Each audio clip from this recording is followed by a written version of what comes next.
bahasa roh saudara terima dari Tuhan, lalu apa? Siapa yang menggerakkan mulut saudara? Bukan Roh Kudus. Karena ini bahasa roh kita. Kita yang menggerakkan mulut kita, kita yang menggerakkan lidah kita, dan roh yang menyertai. Memang pertama kali kita berbahasa roh, kita akan ngerasa seperti apa? Wah, ini mah bukan bahasa roh. Karena apa? Daging seteru dengan roh. Daging kita nggak suka, daging kita nggak nyaman. Mari kita coba sama-sama, kita bangkit berdiri. Ayo semuanya. Ingat, karunia ini tersedia bagi setiap orang percaya yang sudah menerima Roh Kudus. Amin. Tutup mata kita sama-sama, angkat kedua tangan kita. Ikuti doa saya. Di dalam nama Yesus, aku minta karunia bahasa roh Tuhan aktifasi di dalam diriku. Aku menerima karunia-Nya di dalam nama Yesus. Dalam hitungan ketiga, saudara mulai buka mulut saudara, mulai gerakan lidah saudara, mulai berbahasa. 1, 2, 3. Korabase kerebearabase kerabapapaparabase. Semua mulai berbahasa roh, semua mulai berbahasa roh. Korabata karabase kerabakarabase kerabayarabalalabase kerabarabarabase keraba. Korabata karabase kerabakarabalalabase kerabarala. Terus keluarkan. Korabase kearabakarabase kerabakarabase kerabaralabase. Daging saudara ngerasa pasti ini bukan bahasa roh, tapi terus lakukan. Kerapata karabasi kerapataralalabasi kerebayarabata karabata karabararara. Semua mulai lakukan, semua mulai lakukan. Kerabata karabasi kerebiarabata karabalalabasi. Korabata karabasi karabalalabasi kerabararabasi kerabar. Amin. Amin. Gerakan karismatik itu fokusnya pada bahasa roh. Itu salah satu aspek yang salah. Karena bahasa roh, istilah glosa itu lidah bahasa Greka. Nah, lidah yang ada itu harus dimengerti. Tapi bahasa roh yang tidak dimengerti berarti tidak bisa diuji. Semua yang tidak tahan uji pasti ada palsunya. Karena tidak bisa diuji, tidak tahu artinya apa. Saya kira itu bukan bahasa roh yang asli. Bahasa roh yang asli bisa dimengerti. Kalau orang tidak ngerti, kesalahan orang. Tapi Roh Kudus akan membuat orang ngerti. Karena itu tugasnya Roh Kudus. Roh Kudus ada roh yang mengajar kebenaran kepada manusia. Tetapi karunia lidah yang tidak tanggung jawab, ngerti pokoknya bikin orang kaget lalu percaya. Saya tidak percaya itu benar. Jadi menurut tafsiran saya, yang benar pasti tahan uji.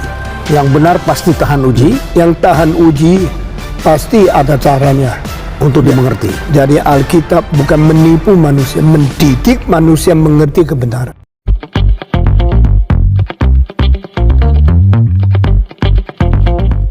Silakan, ada yang mau kamu tanyakan? Aku mau tanya Kak tentang bahasa roh. Oke, apa yang mau ditanya tentang bahasa roh?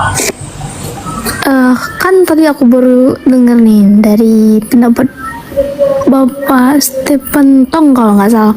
Katanya bahasa roh yang biasa kita dengar itu dari gereja-gereja karismatik itu palsu katanya, karena bahasa roh itu dimengerti dan bisa diuji. Jadi kalau itu gak dimengerti dan hanya asal diucapkan itu katanya palsu, Kak.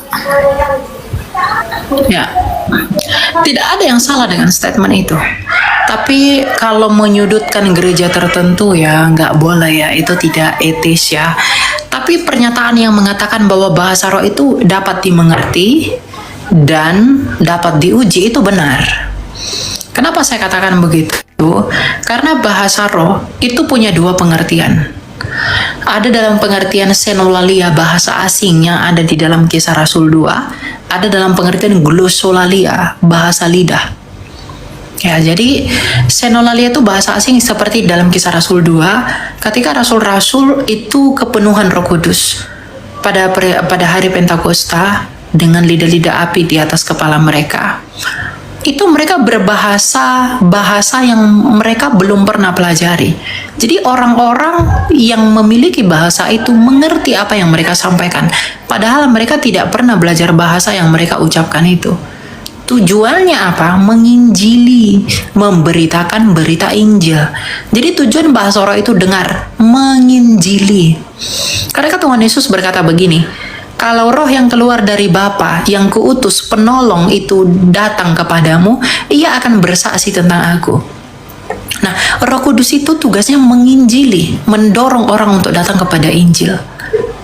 Nah, bagaimana mungkin Roh Kudus menginjili kalau kesaksiannya tidak dimengerti? Memang betul harus dimengerti.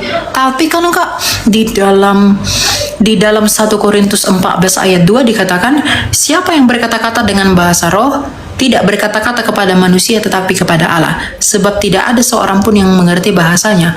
Oleh roh ia mengucapkan hal-hal yang rahasia. Betul, tetapi jangan lupa dalam 1 Korintus 14 ya, coba saya buka. Dalam 1 Korintus 14 ayat 13, karena itu siapa-siapa yang berkata-kata dengan bahasa roh, ia harus berdoa supaya kepadanya diberikan juga karunia untuk menafsirkannya. Lalu yang paling penting itu di dalam 1 Korintus 14 ayat 19, tetapi dalam pertemuan jemaat, aku lebih suka mengucapkan 5 kata yang dapat dimengerti untuk mengajar orang yang lain juga, daripada beribu-ribu dengan bahasa roh. Jadi, kamu boleh nggak berbahasa roh? Boleh. Tapi bahasa roh itu harus teratur dan harus ada yang menafsirkannya. Agar apa? Agar jemaat dibangun oleh kesaksian roh itu. Kalau kamu dalam pertemuan jemaat berbahasa roh lalu tidak ada yang mengerti, untuk apa bahasa rohmu itu? Bukankah bahasa roh itu karunia roh untuk menginjili? Makanya karunia Roh Kudus itu mengajar, bernubuat, berbahasa roh itu untuk tujuan penginjilan. Orang mengajar tujuan menginjil, orang bernubuat tujuan menginjil, orang berbahasa roh untuk menginjil. Kalau kamu berbahasa roh, lalu tidak ada yang menafsirkan bahasa rohmu itu, siapa yang akan terinjili dari bahasamu itu? Ya? Jadi kalau ada yang mengatakan mari berbahasa roh rame-rame, mari bersama-sama berbahasa roh, itu salah itu. Lalu ada orang bahasa roh kejang-kejang, lalu melompat sana, ribut. Roh Kudus itu memberi penguasaan diri. Bukankah buah roh adalah penguasaan diri? Nah, kalau buah roh penguasaan diri, lalu kamu mengaku dihinggapi Roh Kudus, tapi kamu lompat sana, lompat sini, tidak bisa menguasai diri. Roh apakah itu? Roh dari mana itu? Ya. Jadi, nggak ada orang dipenuhi roh itu mengalami hal-hal yang seperti itu. Tenang, Roh Kudus itu tuh menginsafkan kita, menyadarkan, memurnikan pikiran. Coba lihat nabi-nabi itu, ketika diilhami roh Allah, ada nggak yang begitu? Kan nggak ada. Ya. Tapi ketika kita ngomong begini, lalu mereka ini akan bilang, wah Elia kamu menghakimi, bla bla bla. Dikasih tahu yang benar nggak mau. Tiba ngomong begini dicap menghakimi, bukan menghakimi, memang demikian adanya. Ya, saya nggak menyebutkan gereja apapun, tapi kalau ada yang seperti itu, jangan benarkan dirimu, itu salah. Karena tujuan bahasa roh itu adalah menginjili, membangun. Kalau bahasa rohmu tidak dimengerti orang lain, apa yang dibangun? Kalau kamu pun tidak mengerti bahasa rohmu itu apa? Apakah kamu dibangun oleh bahasa rohmu itu? Makanya dalam 1 Korintus 14 ayat 13 Rasul Paulus berkata, siapa yang berkata-kata dengan bahasa roh, ia harus berdoa supaya kepadanya diberikan juga karunia untuk menafsirkannya. Kata Yunani menafsirkannya di sana adalah hermenia, hermenetikos, hermenetika. Nah, hermenetika itu ilmu penafsiran. Jadi harus ada yang menafsirkannya. Agar jemaat dibangun, agar kamu dibangun. Enggak asal ceplos-ceplos begitu aja, tidak ada arti. Itu esensi bahasa roh. Jadi ngerti dulu tujuannya apa. Jangan asal spiritnya ada, semangatnya ada, tapi melenceng ke sana kemari, ya nggak boleh. Ya, jadi begitu ya. Saya tidak membenarkan Stephen Tong dalam mungkin dalam tanda kutip rasa skeptisnya dia kepada gereja lain, tapi saya setuju dengan pendapatnya bahwa bahasa roh itu memang harus dimengerti dan bisa dikontrol. Ya, saya bisa diuji. Ya, saya sepakat dengan itu. gitu.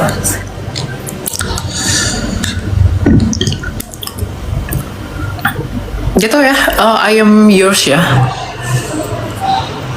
Berarti Kak, kalau misalnya nih kan kita berbahasa roh, tapi kita gak ngerti itu, berarti kita harus berdoa nggak apa-apa Harus nggak kamu kalau harus berdoa dong. nggak, maksudnya nggak saat itu kita mengerti itu nggak masalah. Ya harus saat itulah kamu berdoa, minta Tuhan apa artinya biar kamu dibangun.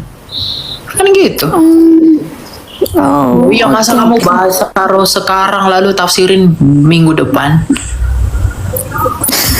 Yang mendengarkan itu belum tentu hadir di sana nanti. Lalu dia udah terlanjur ngecap, oh ini orang aneh, ini ngacap, ini enggak gitu. Gitu. Jadi bahasa roh itu begitu ya. Bukan sembarangan itu karunia. Dan karunia itu dipergunakan menurut tujuannya. Tujuannya apa? Menginjili dan bersaksi. Itu poinnya. Bisakah kamu bersaksi kalau ucapanmu nggak ada yang ngerti? Bisa nggak kamu bersaksi kalau ucapanmu tidak ada yang ngerti? enggak sih Kak. Udah, itu tujuannya ya. Oke Kak, terima kasih. Oke, ya, Tuhan berkati. Ya, silakan. Ada yang mau kamu tanya? Halo, ini siapa ya? Ya, untuk Kak Elia saya mau tanya tentang pemberkatan imam yang terhadap orang Israel. Itu saya sempat baca di Bilangan 6 ayat 22 sampai 27 kalau tidak salah. Ucapan berkat imam itu kan Ya, bilangan 6 ayat 22 sampai 27 Kak. oke. Apa yang mau ditanya? Itu kan ucapan berkat imam yang saya baca situ kan untuk orang Israel. Tapi kenapa kebanyakan dipakai Musikmu untuk di belakang itu, aduh. Musikmu di belakang, matikan dulu. teman-teman maaf. Saya bilang ini Kak, apa itu kan ucapan berkat imam kan yang situ saya baca kan untuk orang Israel. Tapi kenapa biasa para hamba Tuhan bisa memberkati umatnya itu biasa pakai apa mengganti kalimatnya pakai untuk kita semua begitu. Coba baca Mungkin bisa dijelaskan bisa masih bingung. Ya, coba baca Galatia 3 ayat 29. Siap.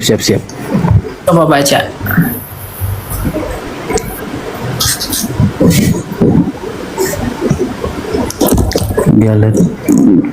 Galatia 3 ayat 29 kamu baca. Apa dikatakan di sana? Galatia 3 ayat 29. 29. Dan jikalau kamu adalah milik Kristus, maka kamu juga adalah keturunan Abraham dan berhak menerima janji Allah. Ya udah, itu dia kuncinya. Jadi, kalau kita adalah milik Kristus, milik Abraham, miliknya Kristus, percaya kepada Yesus, maka kita juga adalah Israel yang baru. Kita adalah Israel rohani. Kita adalah Israel yang sejati, ya. Di dalam berapa ya? Efesus 2 ayat 12 coba. Coba buka Efesus 2 ayat 12. Ayat 12 atau 13? Coba ayat 12. Buka mikrofonnya, brother, biar kita dengar. Efesus 2 ayat 12. Ya. Coba. Efesus 2 ayat 12 ini tentang dipersatukan dalam Kristus. Ayat 12 bahwa waktu itu kamu tanpa Kristus tidak termasuk kewargaan Israel dan tidak mendapat bagian dalam ketentuan-ketentuan yang dijanjikan, tanpa pengharapan dan tanpa Allah di dalam dunia. Ya, tanpa Kristus ya kita tidak akan dianggap sebagai pewaris janji. Jadi kenapa orang Kristen boleh diberkati dengan dalam janji berkat dalam Bilangan 6 ayat 22? Karena kita adalah milik Kristus. Bukankah Israel itu adalah keturunan Abraham? Lalu ketika kita menjadi milik Kristus lalu kita disebut sebagai keturunan Abraham, artinya apa? Kita adalah Israel yang baru. Ya, orang Kristen yang percaya kepada Yesus itu adalah bangsa Israel yang baru. Jadi kalau kita adalah Israel yang baru, maka kita berhak menerima janji berkat itu. Dan janji berkat itu apa? Yang kamu sebutkan tadi. Ya. Bisa pernah menanyakan itu, tapi dia bilang apakah Israel yang baru bisa menggantikan Israel yang lama gitu. Bisa pernah menanyakan hal ini, tapi cuma dong ada yang bahas-bahas begitu, jadi makanya saya ingin tanya saja di kakak. Ya, bukan masalah Israel baru, Israel lama. Sebenarnya masalah itu yang sejati atau enggak. Yang sejati itu pasti percaya kepada Yesus. Kenapa? Karena yang dijanjikan kepada Abraham itu adalah berkat. Berkat. Kan Tuhan berkata apa? Olehmu seluruh bangsa, seluruh manusia di muka bumi akan beroleh berkat. Olehmu, keturunanmu. Dan Yesus adalah keturunan Abraham. Dan olehnya seluruh dunia ini memperoleh berkat. Berkat apa? Berkat keselamatan. Nah, kalau Abraham ini yang memperanakan Israel, maka kita yang masuk kepada Kristus adalah Israel yang sejati. Gitu. Jadi bukan masalah lama sama baru, tapi yang sejati dan tidak sejati. Israel sekarang bahasa Israel sekarang itu bahasa kawi-kawi. Kalau kita yang percaya kepada Kristus itu yang sejati, karena kepercayaan kita kepada Kristus itu mendatangkan kesetiaan itu loh. Kesetiaan apa? Kesetiaan dan konsistensi janji. Coba kepada bangsa Israel. Israel sekarang coba kamu lihat. Ya, di mana penggenapan janji Allah kepada Abraham yang oleh keturunannya itu dunia mendapat berkat? Nggak ada. Tapi kita nih, Yesus. Oleh karena Yesus yang adalah seorang Yahudi, maka seluruh dunia mendapat berkat. Apa itu? Keselamatan yang percaya kepada Dia. Yohanes 3 ayat 16. Berarti itu janjinya. Ya kan? Bukan yang lain-lain gitu. Jadi ketika kamu percaya kepada Kristus, kamu adalah Israel yang sejati. Karena di dalam Kristus dan oleh karena belas kasihnya di dalam Dia, kamu diperhitungkan sebagai keturunan Abraham dan menjadi pewaris janji Allah. Janji Allah itu apa? Berkat keselamatan. Itu yang Dia janjikan sejak semula. Makanya dalam Kejadian itu ada proto-evangelion yang adalah janji mengenai Mesias yang akan datang. Nah, itulah Yesus. Keturunan perempuan ini akan meremuk, keturunan perempuan ini akan meremukkan kepalamu dan engkau akan meremukkan tumitnya. Nah, keturunan perempuan siapa? Yesus. Hanya keturunan perempuan. Nah, ternyata iblis itu meremukkan tumit Yesus dengan apa? Menyalibkannya. Tetapi Yesus meremukkan kepala iblis dengan apa? Bangkit dari kematiannya itu. Gitu. Ya. Amin. Oke, kita lanjut ya. Terima kasih kakak. Oke.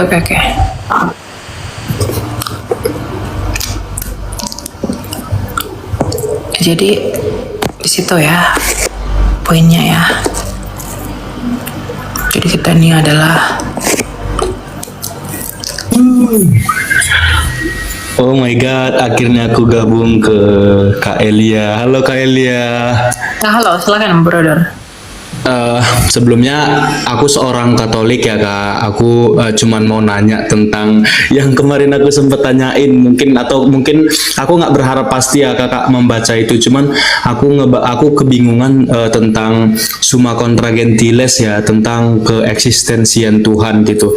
Dari pandangan Kakak sendiri, sebagai dari pandangan Kakak sendiri sebagai kita pengikut Kristus, sebenarnya Summa Contra Gentiles itu tuh sebenarnya ngebahas apa sih Kak? Karena aku sendiri yang Katolik tuh bingung gitu loh. Ini maksudnya gimana ya gitu. Karena nggak mengartikan kata-kata teologi itu tuh aku kurang nyampe gitu loh otaknya. Itu kan bukunya siapa ya? Bukunya Santo Thomas Aquinas Kak. Ya. Coba kita buka ya di dalam. Yang kamu tanya itu apanya dari buku ini yang mau kamu tanya? aku kurang mengerti ya Kak, yang di ya dalam buku itu kan, di buku Summa Contra Gentiles itu kan mengenai keberadaan Tuhan gitu ya, karena ada kata kontra gitu, ada perdebatan tentang keeksistensian ataupun keilahian Tuhan gitu. Aku cuma nanya sebenarnya, karena aku kurang memahami kata-kata teologi yang ada di dalam, sebenarnya itu tentang apa sih Kak, Summa Contra Gentiles itu? Oke, jadi ini kan dari Katolik ya. Nah, dan Katolik itu kental sekali dengan yang disebut dengan filsafat, ya. Dan memang Thomas Aquinas ini adalah orang yang sangat bisa dikatakan dikagumi ya, secara dalam hal melahirkan ide-idenya yang filsafati, ya. Nah, berbicara mengenai apa ya? Bukunya siapa si Thomas Aquinas ini, ntar ya saya buka ininya dulu tentang sumanya ya. Saya tidak bisa jelaskan panjang soalnya tentang buku ini karena saya tidak terlalu tertarik dengan Thomas Aquinas sebenarnya ya, kalau saya ya, tapi saya bantu kamu untuk melihat ya. Nah, kita buka di sini. Summa Contra Gentiles atau dikenal sebagai Liber de Veritate Catholicae Fidei contra Errores Infidelium. Ini buku tentang kebenaran iman Katolik terhadap kekeliruan orang-orang gentil. Gentil itu artinya apa? Kan kafir. Nah, dan itu adalah buku dari Santo Thomas Aquinas dari karya-karyanya dia. Dan dikatakan begini, buku ini itu ditulis oleh Santo Aquinas itu untuk para misionaris Kristen, untuk menjelaskan agama Kristen dan mempertahankan poin-poin doktrinnya yang berbeda dengan keyakinan Islam dan Yudaisme. Jadi singkatnya gitu, brother. Buku Summa Contra Gentiles ini adalah pembelaan dari si Thomas Aquinas tentang keunikan iman Kristen yang sama sekali berbeda dengan iman Islam dan juga iman Yahudi. Jadi poinnya di situ. Dan Thomas Aquinas sebagai orang yang sangat luar biasa dalam hal yang filsafatnya itu.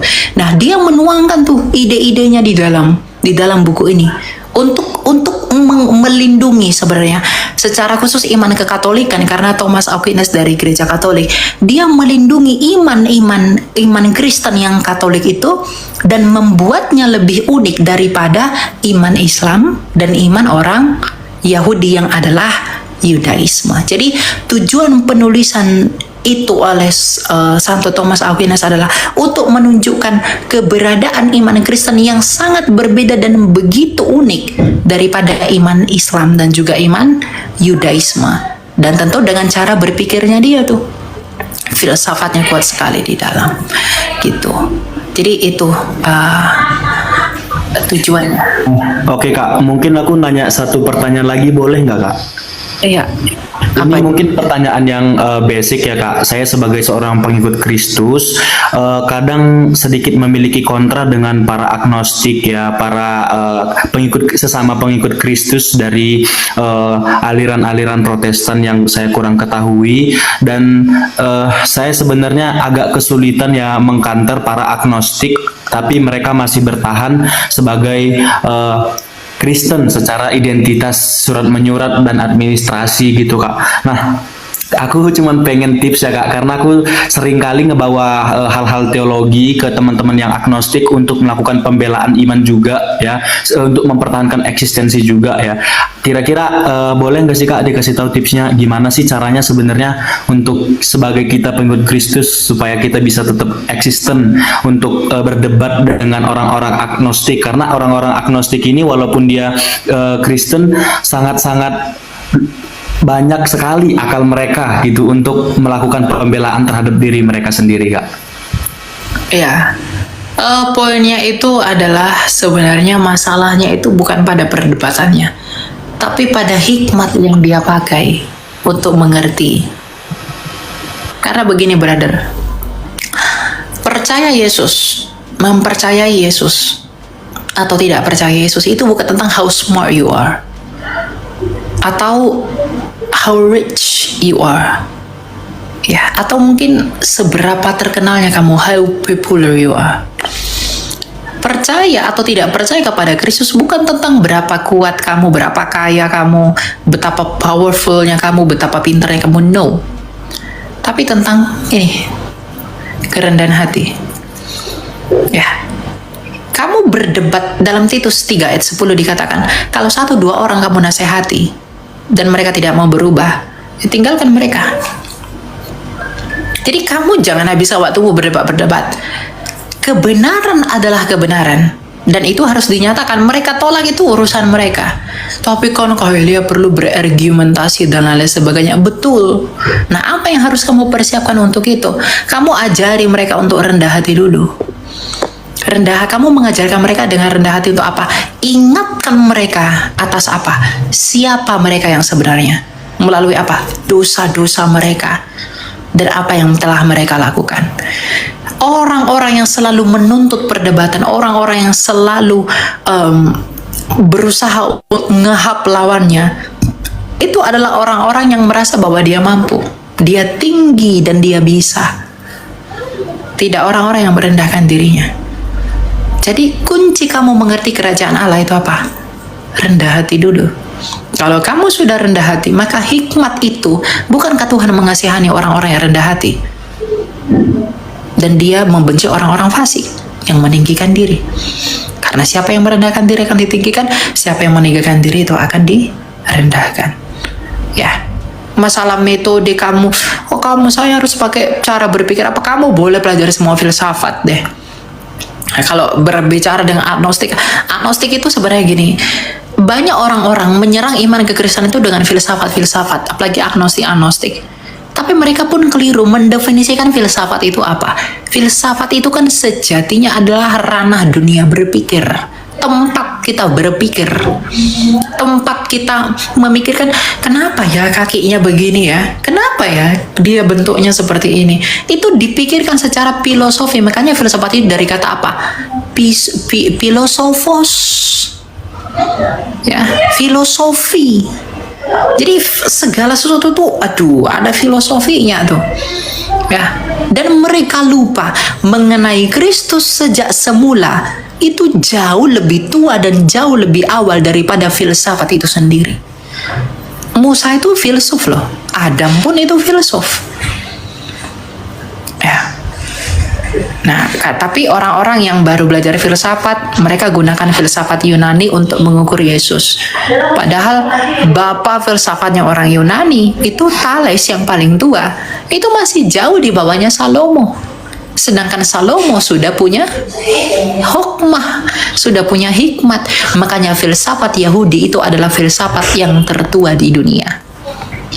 Berarti filsafat buku kitab kebijaksanaan Salomo itu Kak bisa dikategorikan sebagai salah satu filsafat juga Kak ya?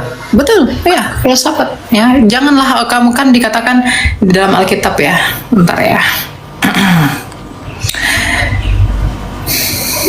Kita buka ayatnya ya, di dalam Kolose 2 ayat 8 dikatakan begini.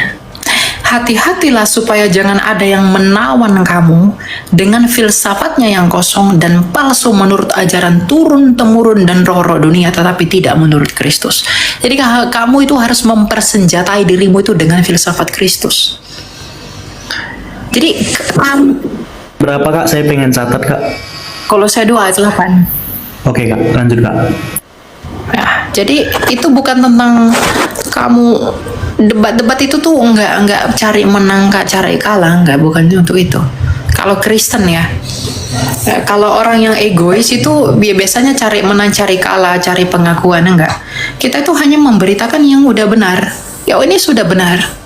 Kalau kamu tolak kebenaran itu, bukan kebenaran itu yang melenceng, tapi kamu yang tidak mau, kamu sendiri yang melenceng dari apa yang benar itu. Gitu. Jadi bagaimana caranya saya menghadapi orang-orang agnostik kalau saya berdebat dengan mereka? Ya kamu perlu belajar banyak hal yang bisa meng-counter mereka. Kalau mereka biasanya bawa-bawa filsafat, saya selalu bilang, filsafat yang kamu pakai itu terlalu bocil untuk memandang dan menilai Kristus. Kenapa saya katakan begitu? Karena mengenai hikmat dan mengenai sang hikmat itu sudah difilsafati oleh orang Yahudi sebelum adanya Yunani. Ya, jadi kalau orang banyak gaya, banyak bicara, menurut filsafat begini, secara epistemologi begini, saya bilang nggak ada gunanya itu, kosong semua itu, tidak berguna. Kenapa? Karena sebelum yang kamu ucapkan itu ada, hal-hal mengenai Kristus itu sudah ada sejak di zamannya Daud dan di zamannya Salomo. Dan Salomo itu di dalam Amsal itu berbicara mengenai hokmah, sang hokmah yang dikatakan Kanani memiliki aku. Ya, jadi kalau orang menyerang-nyerang iman Kristen dengan filsafat, saya tidak tertarik. Kenapa? Filsafatmu itu terlalu anak-anak untuk memandang Kristus, karena mengenai Kristus sudah ada sebelum filsafatmu itu ada. Simpelnya begitu. Ya. Lalu kalau orang lawan Kristus, lawan ke Kristen itu dengan logika ya, tergantung nalarmu sanggup atau tidak menerima. Ya, orang-orang itu kadang tidak bisa menempatkan ilmu pengetahuan itu. Dia tidak mengerti mana ilmu yang rasional, mana ilmu yang kontrarasional, mana ilmu yang suprarasional. Ya. Bahkan Einstein aja yang adalah ilmuwan itu mengakui eksistensinya Tuhan, tapi meskipun dia tidak bisa menjelaskan definisinya secara pasti. Jadi kalau orang ngomong Tuhanmu nggak masuk logika bla bla bla bla bla bla bla, ya kamu masa Tuhan kamu rasio, masa Tuhan kamu rasionalkan? Tuhan itu di atas rasio. Kalau Tuhan sampai rasional, dia bukan lagi Tuhan. Simpelnya begitu. Makanya definisi iman itu apa? Kamu tahu nggak definisi iman itu apa? Percaya, Kak. Kepercayaan. Bukan.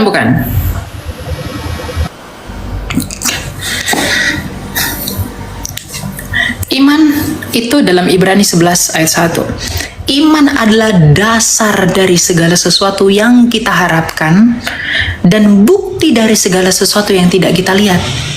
Iman itu bukti, brother. Bukti dari apa yang tidak kita lihat dan dasar dari segala sesuatu yang kita harapkan. Ya.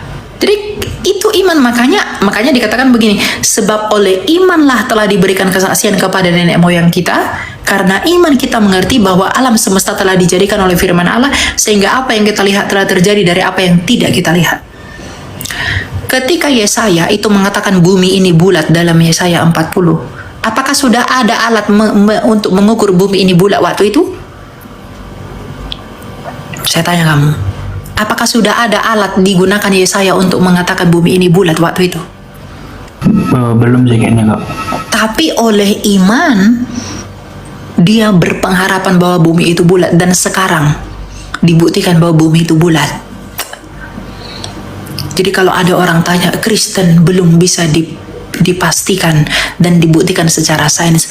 Bukan tidak bisa dipastikan, tapi belum. Semua itu ada waktunya untuk mengetahui. Karena ilmu pengetahuan pun terbatas untuk membuktikan apa yang ada di dalam kitab suci. Ya.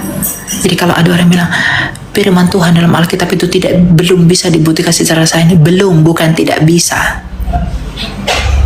Gitu. Jadi dari hal-hal apapun sebenarnya mereka itu serang iman Kristen tidak ada yang unggul.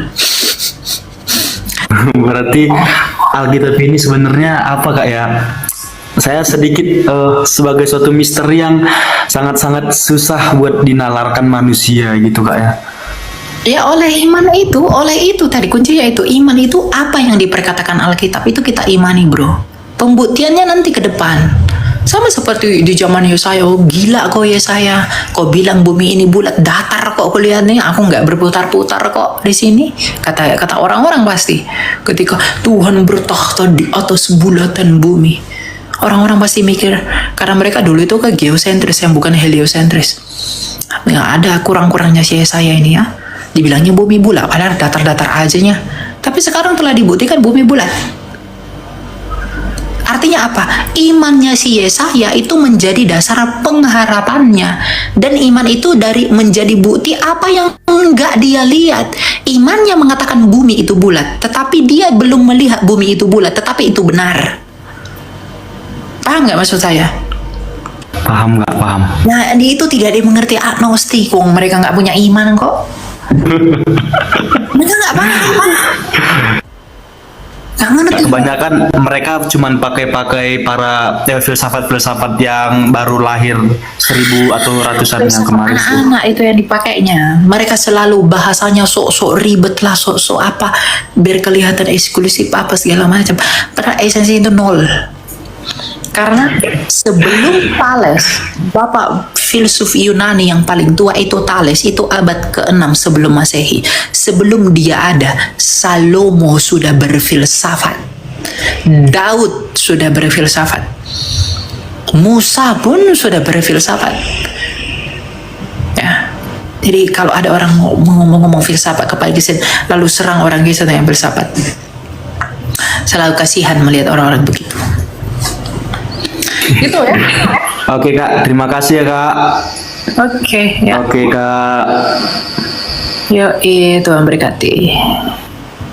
Gitu ya. Jadi gue sok-sokan. Ya. Dunia ini harus tahu diri, karena ilmu pengetahuan itu dari kekristenan. Tanpa kekristenan, you are nothing. Ya. Makanya memang betul dikatakan bahwa kekristenan itu adalah berkat bagi dunia ini. Ya, kalender yang kamu pakai, di mana kamu bernapas hari ini juga punya orang Kristen. Ya. Penanggalan itu punya orang Kristen. Ya. Jadi janganlah menghina-hina Kristus. Karena sekalipun kamu menghina dia, tapi setiap nafasmu itu didasarkan dari tahun-tahunnya dia sendiri, bukan tahun-tahun yang lain. Gitu. Jadi nggak ada apa alasanmu untuk melawan dia. Beginilah firman Tuhan, penebusmu, yang Maha Kudus, Allah Israel. Akulah Tuhan, Allahmu, yang mengajar engkau tentang apa yang memberi faedah, yang menuntun engkau di jalannya harus kau tempuh. Maka Yesus berkata pula kepada orang banyak, katanya, Akulah terang dunia. Barang siapa mengikut aku, ia tidak akan berjalan dalam kegelapan, melainkan ia akan mempunyai terang hidup. Kata Yesus kepadanya, Akulah jalan dan kebenaran dan hidup. Tidak ada seorang pun yang datang kepada Bapa kalau tidak melalui aku. Tuhan Yesus memberkati.